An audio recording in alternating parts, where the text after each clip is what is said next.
Bienvenidos y bienvenidas a una nueva edición de Desastres de Construidos Podcast. En este caso, la segunda parte del especial de la plataforma regional 23. ¿Cómo estás, Manu? ¿Bien? Bien, hola Nacho. Sí, para recordarle a la audiencia, la octava plataforma regional para la reducción del riesgo de desastres en las Américas y el Caribe se llevó a cabo en Punta del Este, en Uruguay, entre el 28 de febrero y el 2 de marzo de este año, con el auspicio del gobierno de la República Oriental del Uruguay.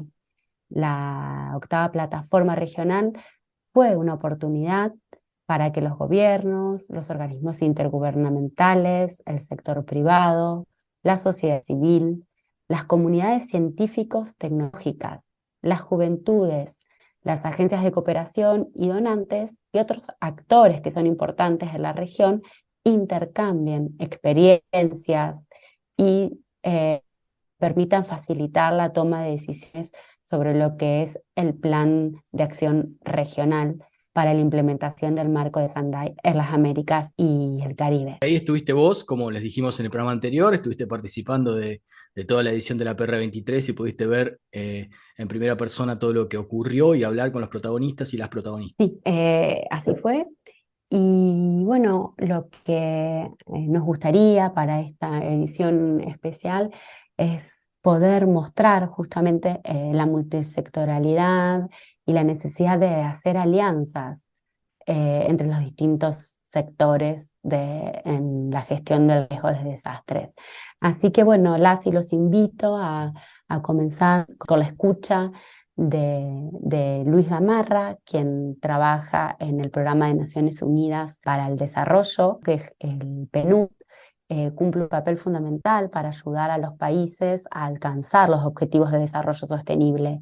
El PNUD trabaja en unos 170 países y territorios, ayudando a erradicar la pobreza, reducir las desigualdades y la exclusión y desarrollando la resiliencia para que los países puedan progresar. Me llamo Luis Gamarra, trabajo en el PNUD, en el Programa de Naciones Unidas para el Desarrollo, en Panamá, es en el Centro Regional para Latinoamérica y el Caribe. ¿Y qué es lo que hacen ahí? Tenés que Mira, contar a la audiencia de América Latina que Mira, como centro regional apoyamos a las oficinas que tiene el PNUD en los países.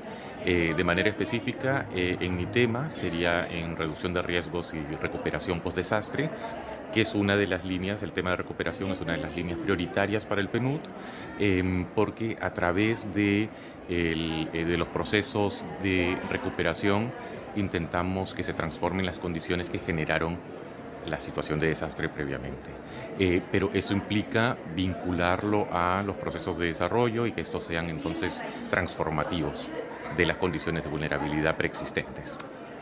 muy bien. Y entonces, concretamente, trabajan con gobiernos, con sociedad civil, ¿con qué tipo de actor interactúan? Mira, trabajamos principalmente con gobiernos y esto puede ser a distintos niveles.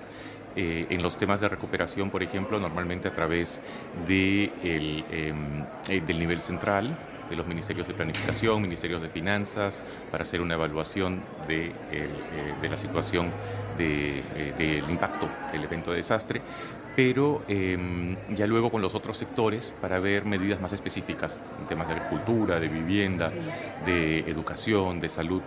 Y eso porque el PNUD además tiene el rol de coordinación de los procesos de recuperación al interior del sistema de Naciones Unidas. En otros tipos de proyectos tenemos también intervenciones en riesgo urbano, por ejemplo, y en preparación ante desastres, especialmente en sistemas de alerta temprana. Tenemos ya una intervención más local, trabajando con municipalidades, trabajando también entonces con actores locales. Ahí se abre un poquito el abanico también al sector privado, a organizaciones de sociedad civil, a ONGs con las que coordinamos para tener intervenciones ya a un nivel más comunitario. Muy bien. Y bueno, ¿qué impresión te está llevando de la plataforma regional? ¿Qué expectativas tenías? Algo que nos quieras compartir. Yo siento que este tipo de eventos es una gran oportunidad para juntarnos entre distintos actores que trabajamos en un mismo tema, pero que a veces lo hacemos en nuestro silo, ¿no? Por compartimentos. Y a lo mejor profundizamos mucho en algunas medidas que queremos, ¿no? Que estamos desarrollando, pero es bueno también hacerlas visibles, compartirlas con otros, aprender de lo que los otros están haciendo, ¿no? Y también, bueno, intentar buscar sinergias. Perfecto, escuchábamos entonces a Luis Gamarra del Programa de las Naciones Unidas para el Desarrollo, hablando de el rol de este programa de Naciones Unidas con los países, con las distintas jurisdicciones, con los gobiernos nacionales, pero también con proyectos municipales o proyectos más locales y trabajando en sincro también con otros actores como las ONGs y demás, y el sector privado, por supuesto. Y ahora, si te parece, Manu, porque estuviste charlando con Rolando Durán del Banco Mundial, vamos a escuchar hablar un poco de financiamiento y una exaltación a la renovación y las ideas nuevas que se escucharon en esta plataforma regional 23. Les adelanto que Rolando Durán habló o pidió por una política pública desafiante y eficiente con sentido de la realidad y capacidad de movilización. Hola, yo soy Rolando Durán, especialista senior en gestión del riesgo de desastres en el Banco Mundial, trabajando con proyectos de inversión y proyectos de política pública en Centroamérica y en algunas partes de África. En la plataforma, bueno, lo primero es la alegría de volver a encontrar a la gente, que parece que no son 2 años sino 10, y quizá el pensamiento principal es ver la renovación. Hay mucha gente nueva, muchas ideas nuevas y muchísima creatividad. Eso es lo que me llevo. Muy bien, y ahora se me acaba de ocurrir una pregunta. En la plenaria hablaron de que tenemos muchas políticas públicas en materia de gestión de riesgo, pero lo que falta, es lo que dijo la vicepresidenta de Uruguay, lo que falta es invertir y que haya dinero, presupuestos de los estados en estas políticas públicas, porque si no quedan, digamos, en los escritos. En el papel. ¿Qué rol tiene justamente o cómo piensas que puede haber una alianza o no entre el sector privado, el Banco Mundial en tu caso, y los estados en la inversión para fomentar estas políticas públicas? Sí, yo creo que el desafío mayor de hacer política pública es lo que acabas de decir, que no se quede en el papel. Y muchas veces tengo que ser crítico. El problema es que diseñamos las políticas públicas pensando en lo que sería bueno hacer y no en lo que podríamos realmente hacer, tomando en consideración todas las posibilidades. Entonces no pienso en una política pública derrotista que solo parta de lo que está, sino que sea una política pública desafiante, en la que se piense en la movilización de recursos, en el cambio de las condiciones, en nuevas formas de hacer las cosas y de tener eficiencia. Pienso que eso lo debemos mantener, pero teniendo el cuidado de que lo que se establezca tiene que tener un sentido de la realidad y una capacidad de negociación también. Entonces hay muchos actores allá afuera con capacidad de movilizar recursos, pero todo eso tiene que estar pensado cuando diseñamos la política pública y no después, porque después es mucho más difícil articular, después hay financiamientos que se pierden o hay políticas públicas que se quedan sin ninguna capacidad presupuestaria o de buena calidad de decisiones políticas o decisiones institucionales. Buenísima la idea de la integración del sector privado, pero eso yo creo que también implica que hay que cambiar el diálogo con el sector privado, porque muchas veces vemos al sector privado solo como un potencial financiador. Claro. Y en realidad pues... tiene que ser una alianza. Exactamente, una alianza implica otro tipo de negociaciones. Muy bien, y ya está por empezar la plenaria del día 2, pero bueno, una última pregunta, desde el Banco Mundial, ¿con qué tipo de Estado podrían entrar en juego, hacer alianzas ¿qué es el ideal que el Banco Mundial espera de un Estado para poder realizar inversiones o planes conjuntamente? Bueno, yo creo que el Banco Mundial opera en una alianza y en un esquema de contribución a lo que los estados, a lo que los países quieren y a lo que los países están en capacidad de comprometerse a hacer. En general el banco establece primero un marco de cooperación con el país en el que de forma general se ve cuál es la visión de ese país a largo plazo y operar sobre eso. Entonces, para mí lo más importante es que haya una idea clara y un convencimiento de lo que se quiere hacer.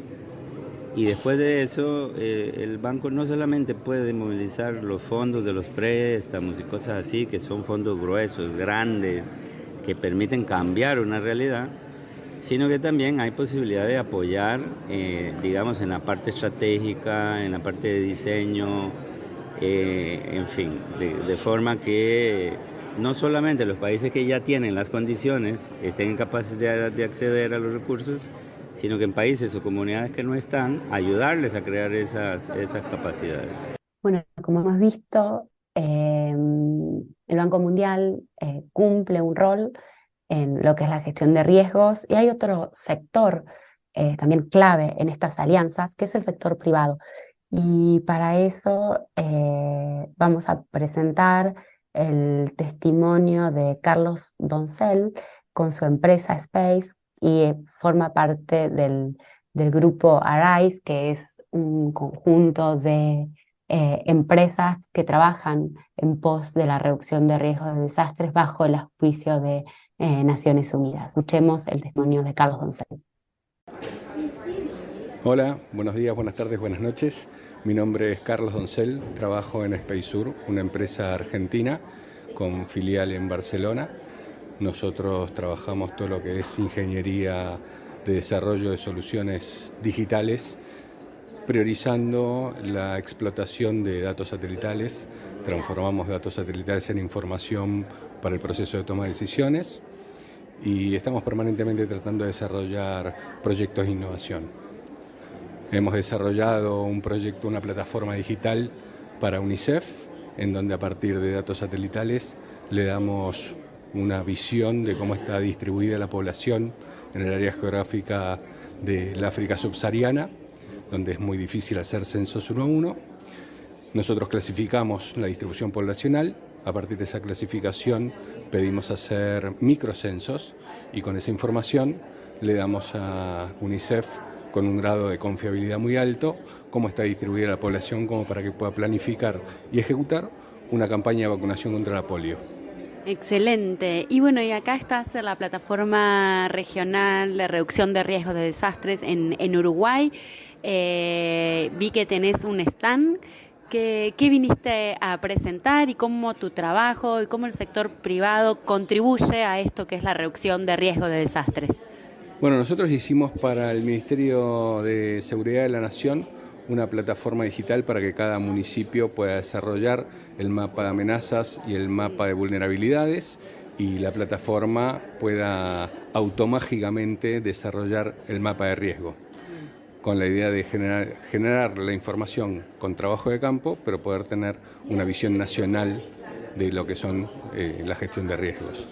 Y estamos acá porque con este proyecto somos parte de la red Arise Argentina. Desarrollamos en octubre de 2021 el capítulo de Argentina junto con otras empresas, algunas de Córdoba, algunas instituciones, algunas cámaras, y nos nuclea. Arise es una red de empresas privadas que están trabajando siempre alrededor de la reducción de riesgo ante desastres, y está gobernada por Naciones Unidas. Por eso esta plataforma para nosotros es una reunión importantísima anual para poder compartir experiencias y aportarnos mutuamente de manera internacional. En el stand, era el stand de la red de Arise, donde mostramos cuál es el por qué nos nucleamos desde el mundo privado y cómo nos relacionamos con el mundo público, con el mundo científico, con las academias y con Naciones Unidas, obviamente. El sector privado como actor clave en estas alianzas, y quedó como bastante explícito durante toda la plataforma la necesidad de de trabajar de manera multisectorial. Como este tipo de actor, representante del actor del sector privado, ¿qué impresión te da esta plataforma? ¿Qué te deja? ¿Con qué mensaje te vas? Renueva las esperanzas. La verdad que nosotros hace rato venimos trabajando en este concepto del triángulo de Sábato, donde el Estado, la academia, los científicos, el sector científico y académico y el sector privado trabajan de manera mancomunada para aportar valor a la ciudadanía. Hemos hecho una plataforma digital para el Ministerio de Agricultura, Ganadería y Pesca de la Nación para poder monitorear todo lo que son los productores agrícolas independientes en todo el país. Y era información que antes estaba dispersa y ahora está consolidada en una visión con información georreferenciada, con la noción del geoespacio, teniendo los mapas y una visualización mucho más dinámica y mucho más interpretativa de cómo se está desarrollando el tema, pero siempre estamos nosotros tratando de nuclear esa sinergia entre el mundo científico académico y la parte del Estado. No es tan fácil, no es tan sencillo, pero bueno, esta plataforma nos viene a reafirmar las energías y ver que en todos los países no es tan sencillo, pero sí se puede hacer con mucha voluntad y con mucha pasión. Bueno, escuchamos a Carlos Doncel de SpaceSur. Como les decía Manu, es una de las empresas que integra Arise, que hace poco lanzó el capítulo argentino, Arise Argentina.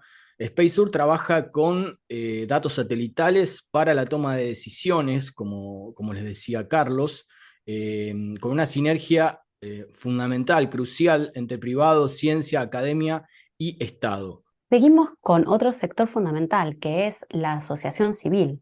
Bien. Y para eso vamos a escuchar a una representante de este grupo que conforman las asociaciones civiles, y escuchamos específicamente una sección, un extracto, quise decir, de una de las sesiones plenarias. Especialmente de quienes represento, una red global de organizaciones de la sociedad civil que estamos trabajando en la reducción de riesgos de desastres. Esta plenaria en particular era muy especial para nosotros y por eso trabajamos muchísimo, muy fuerte para que esto sucediera, y realmente creo que ha valido la pena. Escucharnos ha valido la pena. La definición de gobernanza acuñada en el ámbito de la reducción de riesgos de desastres, tal como lo hemos visto, constituye el eje de una estrategia preventiva de atención y se basa precisamente en la integración y en la organización de múltiples actores. El marco de Sendai vigente, que nos está marcando precisamente y nos está interpelando precisamente en este momento, el marco de Sendai sugiere a los gobiernos la incorporación de los grupos vulnerables y demás actores en la toma de decisiones, con el fin último de la planificación de políticas, en donde los distintos colectivos participen activamente en los procesos de decisión. Sabemos que se están haciendo esfuerzos para incluir las voces de la sociedad civil en distintas plataformas, lo hemos escuchado aquí. Sin embargo, también sabemos que nuestra contribución no está en la mesa de la toma de decisiones. Escuché con mucho agrado a nuestro representante de Panamá hablar de una nueva gobernanza. Es un proceso en el que nos tenemos que incluir. La gobernanza es sin duda un concepto político que requiere de reglas claras de funcionamiento. La puesta en práctica de una gobernanza dentro del ámbito de la reducción de riesgos de desastres es desde donde nuestros colectivos creemos tenemos que poner nuestros mayores esfuerzos. Creemos que el proceso de construcción de la gobernanza debe tener una mirada territorial concreta, también se ha dicho aquí, con espacios que estén claramente definidos para ejercer desde esos territorios una gestión comunitaria que haga viable una estrategia de espíritu colaborativo, el cual la gobernanza sin duda promueve. La gobernanza es colaboración. Señores, estamos listos para transitar por ese proceso de colaboración. Agradecemos realmente el panel y agradecemos que nos hayan permitido subir al estrado desde la sociedad civil. Muchas gracias.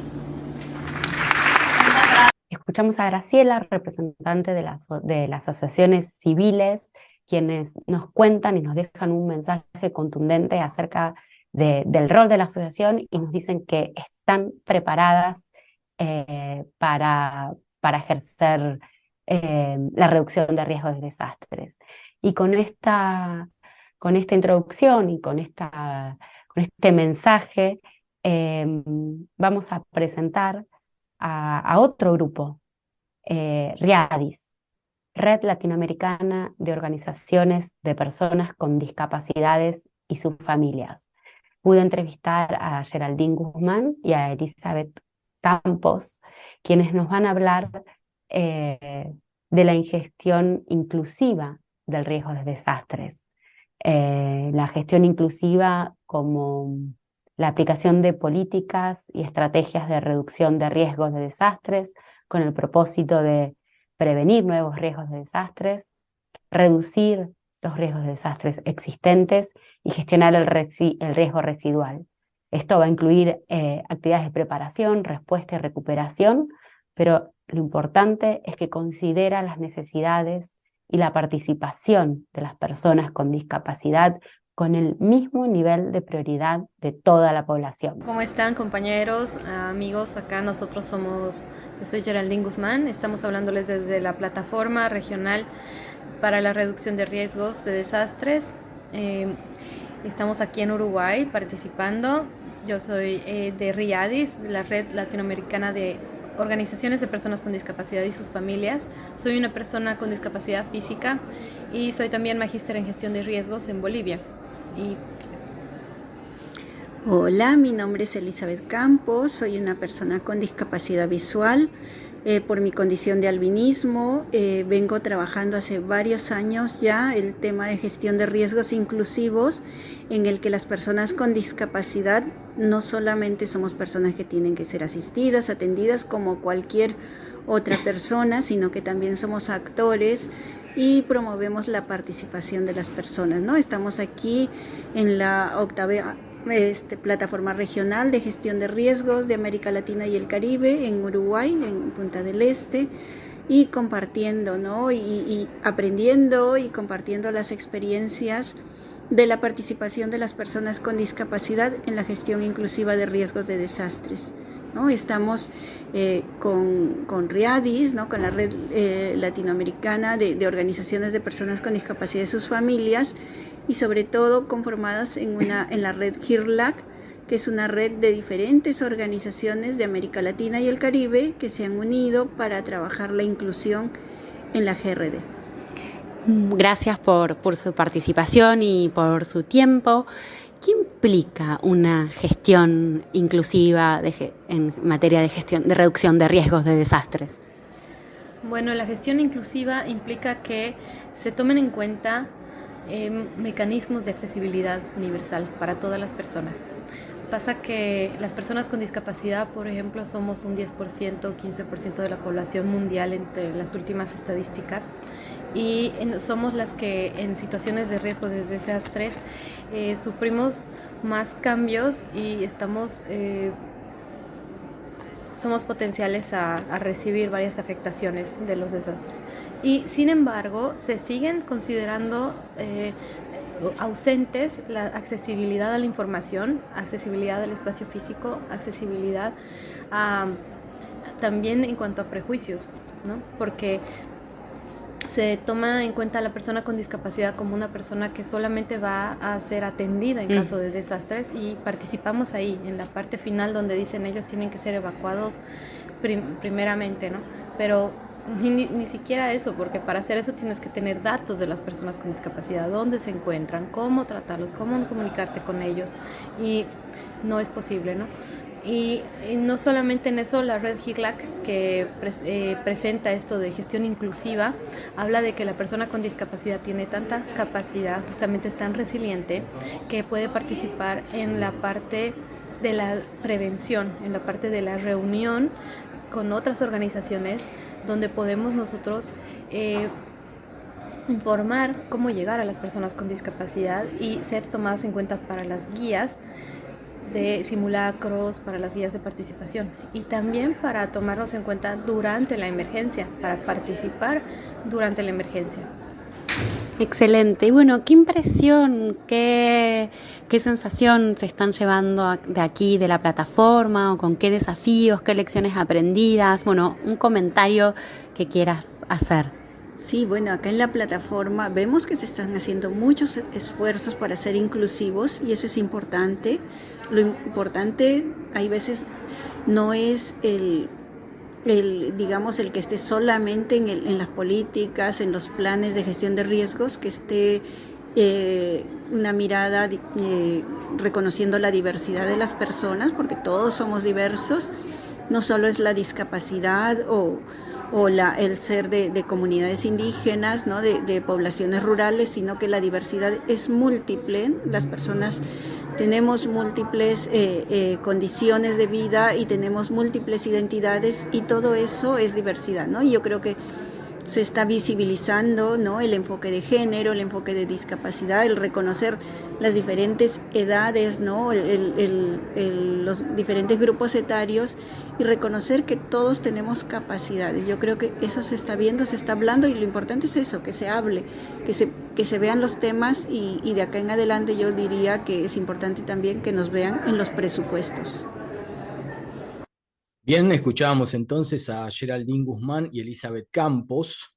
Qué tema fundamental, qué enfoque fundamental, algo de lo que no se habla mucho, la importancia de salir de la perspectiva asistencialista, digamos, y darle voz a los que tienen que hablar, porque son los que saben lo que les pasa y cómo sufren un desastre, mayor accesibilidad a información, espacios físicos, pero principalmente a la toma de decisiones. Si la audiencia está interesada en conocer un poco más a Riadis, les podemos pasar la página web que es riadis.org. Y bueno, lo que yo quería también traer, que se vio en la plataforma, son ejemplos de cómo distintos organismos, en este caso es el Servicio Meteorológico Argentino, tiene acciones e intenta hacer una gestión inclusiva del riesgo de desastres teniendo en cuenta las discapacidades y en este caso las discapacidades para personas que tienen una visión reducida. Escuchemos a Campetela hablando sobre en nombre del Servicio Meteorológico Argentino. En diciembre de 2020 implementamos, digamos, hacia el público nuestro nuevo sistema de alerta, después de las evidencias que nos había dejado alertar. Tuvimos ahí muchas lecciones aprendidas, entonces diseñamos este nuevo sistema de alerta que nos llevó más de 2 años de arduo trabajo y gracias a la inclusión del área de meteorología y sociedad le pudimos dar un enfoque integral. De hecho hicimos encuestas, por ejemplo, para elegir qué iconografía era la más apropiada, sobre todo para nieve, que se confundía a veces el icono de nieve con el de granizo, o el viento sonda, que es un viento característico en nuestra región, que no tenía un icono internacional. También hicimos encuestas para ver cuál era el texto que acompañaba a cada nivel de alerta, para ver si los ciudadanos podían tomar acción, o sea, podían entender bien el significado de cada nivel de alerta. Y además trabajamos con la Agencia Nacional de Discapacidad en todo lo relativo a la paleta de colores para que pueda ser accesible para personas con visión disminuida.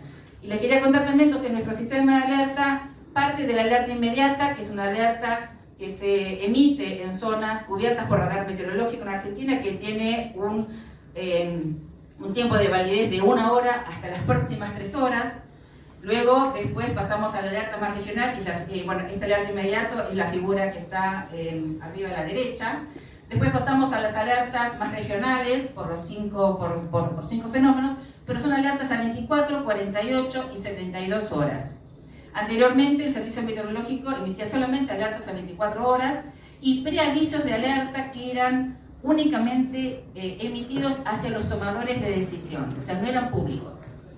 Bueno, y eso es un cambio que quisimos hacer. Si nosotros podemos saber qué posible área puede estar en alerta 72 horas, nos parecía, digamos, que estaba bien comunicarlo a los tomadores de decisión y al público en general.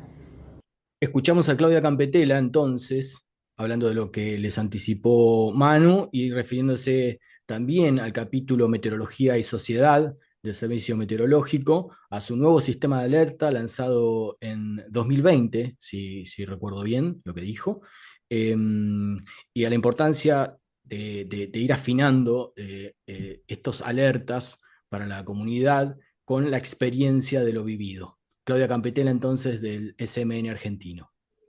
¿Con qué seguimos? Seguimos con esta necesidad de escuchar a las personas, de tener en cuenta los territorios y las distintas voces. Me parecía importante mostrar que las conversaciones y las exposiciones que se dieron dentro de algunas plataformas y sesiones paralelas, y en el caso de la FAO Colombia, quien dice y cuenta la necesidad de tener en cuenta la especificidad de los pueblos indígenas y las zonas rurales en lo que es la gestión de riesgo de desastres. Vamos con eso entonces. Medio de vida y la seguridad alimentaria de la población rural son mucho más afectados y están mucho más expuestos a los desastres, y es lo que queremos resaltar, ¿no? De igual manera, mujeres, pueblos indígenas en las zonas rurales también se encuentran en esta mayor situación de vulnerabilidad frente a desastres. En América Latina y en el Caribe, o sea, en la región, ¿no? Mitad de la población rural se autoidentifica como indígena y ubican una quinta parte del territorio. Lo que vimos en términos de evidencias desde Colombia, de FAO en Colombia, vemos que la gestión de riesgo y de desastre no cuenta con un sistema de alerta temprana agrícola, y también no existe mecanismo de gestión y entrega de información específica para esta población rural. Además, hay una brecha especialmente sensible en caso de poblaciones indígenas, que se profundiza en el caso de mujeres, cuando estas no comprenden su lenguaje. En el caso, por ejemplo, del pueblo Wayuu. También vemos que hay diferencias entre las amenazas priorizadas a nivel nacional. Hay una atención principal en temas hidrometeorológicos como tormentas e inundaciones, mientras para esta población rural la sequía es un tema de mayor preocupación central. En Colombia tenemos un monitor de sequía y hay avances en relación a mesas técnicas agroclimáticas, pero esta información no llega a la población rural en mayor situación de vulnerabilidad, ni se incorpora un enfoque diferenciado por etnia, edad y sexo. Escuchamos el testimonio entonces de FAO y vamos a seguir con Build Change. Build Change es una asociación que trabaja a nivel internacional y global y tiene casos específicos en América Latina, y bueno, diseña casas y escuelas resistentes a los desastres en países emergentes, y capacita a quienes construyen, a quienes son dueños y dueñas de viviendas, a personas de la ingeniería o de los gobiernos para construirlas. Build Change permite un cambio permanente en la práctica de construcción mediante el desarrollo de habilidades locales y el estímulo de la demanda local. Lo que es interesante también es que busca soluciones locales, o sea, utiliza estudios detallados del sector de la vivienda, va a determinar las formas más rentables de construir viviendas resistentes, utilizando, eso es importante, materiales y habilidades disponibles a través del sector privado local. Y otro aspecto importante que hace Bill Change es buscar la igualdad. O sea, intenta a través de empoderar a las personas que son propietarias para que elijan su propio diseño y materiales y gestionen su propia construcción con la asistencia, obviamente, de estos especialistas. Tiene en cuenta los diferentes ingresos de las familias, el tamaño de las familias, la cultura y el clima. Por eso me pareció importante mostrar este ejemplo que tiene en cuenta el territorio y las personas que lo habitan. Gracias a todos por estar acá. Yo solamente vamos a ver un video sobre lo que estamos haciendo nosotros en América Latina y el Caribe, y un poco quiero enmarcar ese video en por qué está Bill Change acá. Entonces, nosotros somos una organización internacional y estamos dedicados a promover la vivienda resiliente. Y pues por vivienda resiliente nos referimos a vivienda que es capaz de resistir los diferentes, digamos, amenazas naturales, terremotos, inundaciones, tormentas de viento y demás. Entonces hacemos específicamente la reducción de la vulnerabilidad de esas viviendas. Y estamos acá porque Bill Change tiene un mandato muy especial y es trabajar desde los contextos locales. Nosotros no traemos tecnologías del otro lado del mundo ni nos inventamos nuevos materiales, sino que trabajamos específicamente con que las comunidades rurales y urbanas en las que trabajamos en los distintos países de América Latina y el Caribe, cómo construyen las viviendas y cómo podemos a partir de herramientas de tecnología, herramientas técnicas, digamos de ingeniería y demás, mejorar esas prácticas para hacer esas viviendas más resilientes ante los desastres. Trabajamos con gobiernos locales, gobiernos nacionales, promoviendo políticas públicas y programas y financiamiento para este tipo de iniciativas, porque sabemos que la gran mayoría de las muertes y los daños que ocurren en los desastres suceden por el colapso de estas estructuras, de viviendas. Entonces queremos evitar que eso suceda. Bill Change, entonces, la gran mayoría de las muertes y daños ocurren por colapso de las estructuras. Una solución es la vivienda resiliente. Y una mejor solución, como decía Manu, es un proyecto local, con materiales locales, con decisión de las comunidades que saben dónde viven. Porque muchas veces los proyectos llave en mano vienen con muy buenas intenciones, pero terminan encontrándose con que la realidad es como una pared y no es tan fluida como parecía en las oficinas donde se diseñan sin ir al terreno. Así que muy bueno el laburo de Bill Change. Y ahora seguimos. Seguimos, ya estamos entrando a la última parte y es mostrar las diversidades. Bien, las diversidades en términos de territorios, de edades, y para eso vamos a comenzar con algunos extractos de la sesión paralela que se llamó Ciencia y Tecnología al Alcance, Soluciones de Bajo Costo y Saberes Tradicionales para Aumentar la Resiliencia Comunitaria. Y comenzaremos con la coordinación andina, con la voz de la presidencia de la comunidad andina, que lo conforman los países de Bolivia, Ecuador, Perú y Colombia, que va a hablar sobre saberes y recuperación ancestral y sobre el diseño participativo, cómo las comunidades campesinas e indígenas participan en su propio diseño de gestión. Muchísimas gracias. Como presidencia pro tempore de la Comunidad Andina, comentar que los países miembros de la Comunidad Andina, esto es Bolivia, Colombia, Ecuador y Perú, desde las acciones priorizadas en la Estrategia Andina para la Gestión del Riesgo de Desastres y su plan de implementación al 2030, venimos coordinando acciones para fortalecer la comprensión del riesgo a través de la identificación, recuperación y difusión de saberes tradicionales y ancestrales. La revalorización de este conocimiento requiere una necesaria articulación entre las instituciones públicas y los pueblos originarios y comunidades campesinas en distintas escalas territoriales. Traemos aquí el trabajo compartido a través de experiencias locales, pero también experiencias de política pública a nivel nacional. Así, en Bolivia se destaca el trabajo de la comunidad del pueblo Tacana, en el departamento de La Paz, muy afectado por inundaciones y deslizamientos que comprometen la estabilidad ambiental, social, económica y organizativa de las comunidades Tacana. Las comunidades tacanas diseñaron de manera participativa, junto con las instituciones públicas, los mecanismos de preparación y respuesta ante eventos de desastre desde su propia organización social y los saberes de la comunidad, como por ejemplo los bioindicadores para alertar de la llegada de lluvias. La reducción del riesgo fue incluida en sus propios planes de vida y esta experiencia quedó plasmada en el Manual para la Gestión de Riesgos del Pueblo Takana y se constituye en un referente para trabajar en la escala local adecuado a las especificidades de cada comunidad. Escuchamos entonces el testimonio de la representante de la directiva de la Coordinación Andina, hablando de la importancia de los saberes ancestrales en las políticas de reducción de riesgo de desastre, el caso del diseño participativo de mecanismos de preparación y respuesta de la comunidad del pueblo Takana de Bolivia puntualmente. Así que continuamos con un programa de múltiples voces y múltiples temas, cosa que me pone muy contento.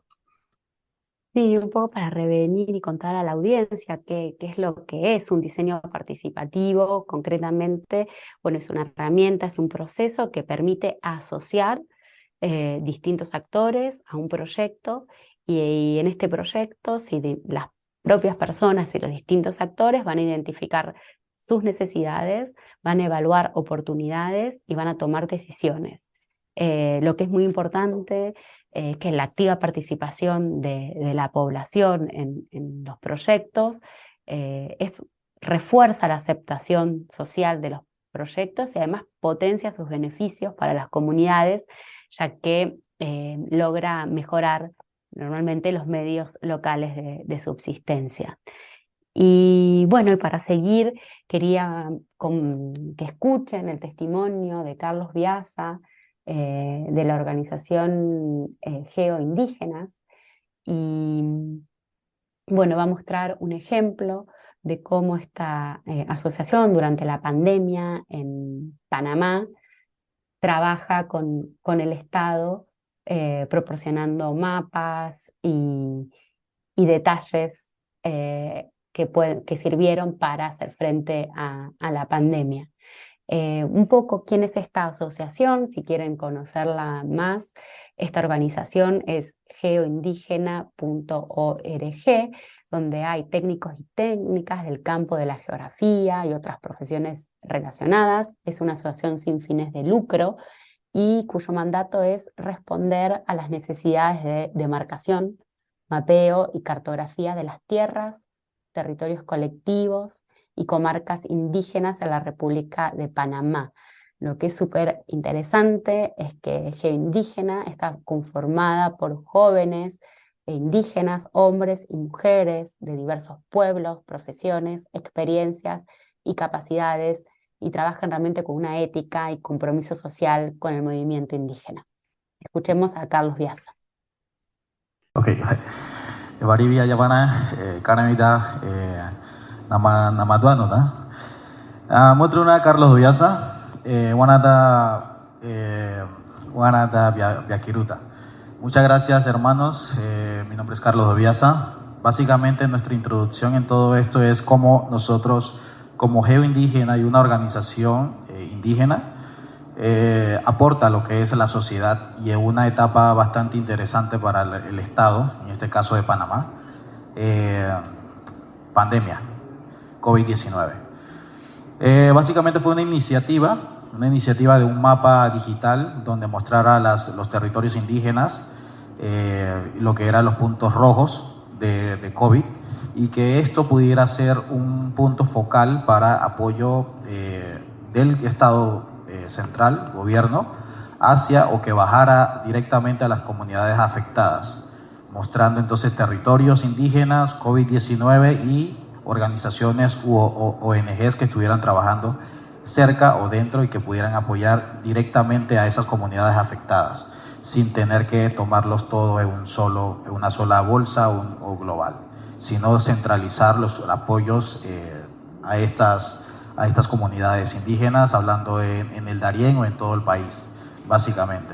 Entonces, este mapa está en geoindígena.org. Escuchamos a Carlos Biasa de la organización indígena Geoindígena, y ahora vamos Vamos a pasar del trabajo de las comunidades indígenas al trabajo de los y las jóvenes por la reducción del riesgo de desastres en la región. Puntualmente, en este caso, va a hablar Aline Noguera Martínez de México. Mi nombre es Aline Noguera Martínez, soy de México, trabajo para la Universidad Nacional Autónoma de México. En la plataforma regional estamos trabajando para lanzar la red de jóvenes de las Américas y el Caribe en reducción de riesgo de desastres, y también estamos trabajando para implementar la competencia Resilience Tech, que es esta competencia de jóvenes para jóvenes en sistemas de alerta temprano y soluciones viables para las comunidades. Bárbaro, y contame, ¿qué viniste a hacer acá a la plataforma regional? Una gran parte es hacer este lanzamiento de la red de jóvenes, es una parte muy importante, pero por otro lado también estamos trabajando con perspectiva de género. Fui panelista en el evento de género y también tenemos nuestro evento paralelo de juventudes, innovación y tecnología. Qué bien, y bueno, ¿qué impresión te estás llevando de la plataforma? ¿Pensás que las juventudes y la cuestión de género está siendo tenida en cuenta, por ejemplo? Estamos trabajando en ello, definitivamente es un proceso muy largo, pero estamos dando primeros pasos para que seamos tomadas y tomados en cuenta. Definitivamente hay mucho por hacer, pero con esos espacios que están abriendo es un buen inicio, hay que darle, por supuesto, seguimiento. Y por otra parte, creo que la plataforma después de la pandemia ha sido una excelente manera de volver a conectarnos, y bueno, creo que necesitamos seguir con este trabajo. ¿Qué mensaje le decís para la audiencia de América Latina en cuanto a personas más grandes, y otro mensaje para jóvenes latinoamericanas y latinoamericanos? Para personas más grandes les diría, es momento de escuchar a los jóvenes. La plataforma global, lo dije, somos la primera generación que estamos viendo las consecuencias de no tomar en cuenta a los jóvenes y las jóvenes. Y hay que cambiar ese paradigma. Y a los jóvenes y a las jóvenes les digo lo mismo, que si no hablamos, nadie nos escucha. Entonces tenemos que alzar la voz y participar. Escuchamos a Aline Noguera Martínez representando las juventudes, y quería comentarles que durante la plataforma se pudo generar y se hizo la Declaración de la Juventud de las Américas y el Caribe para la reducción del riesgo de desastres, y dentro de esa declaración hay una frase que a mí me marcó mucho, que dicen nuestras juventudes: nada sobre nosotros sin nosotros. Bogan y luchan por la inclusión y la participación de las juventudes. Entonces, desde las perspectivas de las juventudes de la región, abogan por el fortalecimiento de la participación de las y los jóvenes en los espacios de tomas de decisiones a niveles de gobiernos locales y regionales, y tratan de mejorar su efectiva participación en las distintas plataformas e instancias nacionales, teniendo en cuenta y priorizan contenidos para personas con discapacidad, colectivos vulnerables, y tienen en cuenta también las perspectivas de género. Alentadoras palabras de Aline Noguera Martínez. Si no hablamos, no se escucha. Eso fue lo que dijo. Y es verdad, hay que estar en los lugares, hay que sentarse en los asientos disponibles y ocupar aquellos micrófonos que están disponibles, y si no están disponibles hay que pedir que lo estén. Lindo programa el de hoy, Manu. La verdad que estuvo muy bueno. La verdad que sí. Y bueno, lo que nosotros vamos a intentar en este podcast de Desastres Desconstruidos a lo largo del año y de los siguientes episodios es ir profundizando estas diversidades, estos distintos sectores, mostrando ejemplos concretos de cómo se hace la gestión de riesgo, que no depende únicamente de los gobiernos. Así es, nos encontramos en el próximo envío de Desastres Deconstruidos Podcast.